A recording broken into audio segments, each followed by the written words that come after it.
During his election campaign, Donald Trump repeatedly referred to Latin America as the source of drugs, undocumented migrants, and criminals who are contaminating the United States. Now that he's back in office, he's promising to, quote, restore order. And I'm afraid that with Trump, there are signals that we're going back to the 19th century, diplomacy of the 19th century.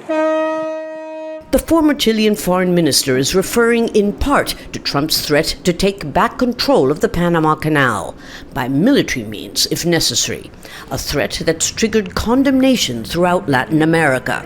Panama is 100% sovereign in its territory, and the canal is and will continue to be Panamanian. There are also concerns about how far the regional policies of the new U.S. administration will be shaped by its ideological strongmen.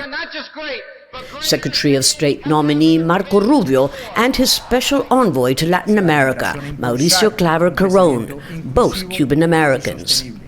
And that means bad news for Cuba and Venezuela.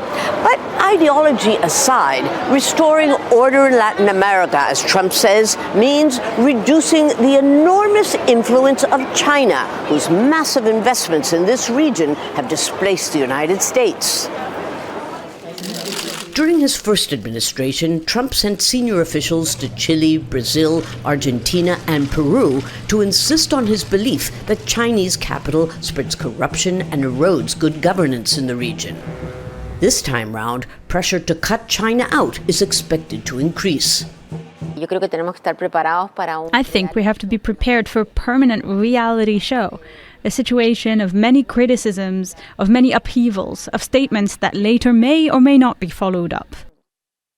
Chile's former presidential advisor says the new U.S. administration should see Latin America as a strategic ally that needs help with issues like fighting poverty, rather than as a group of countries that has to take orders, as was the case when the United States really did call the shots in this region.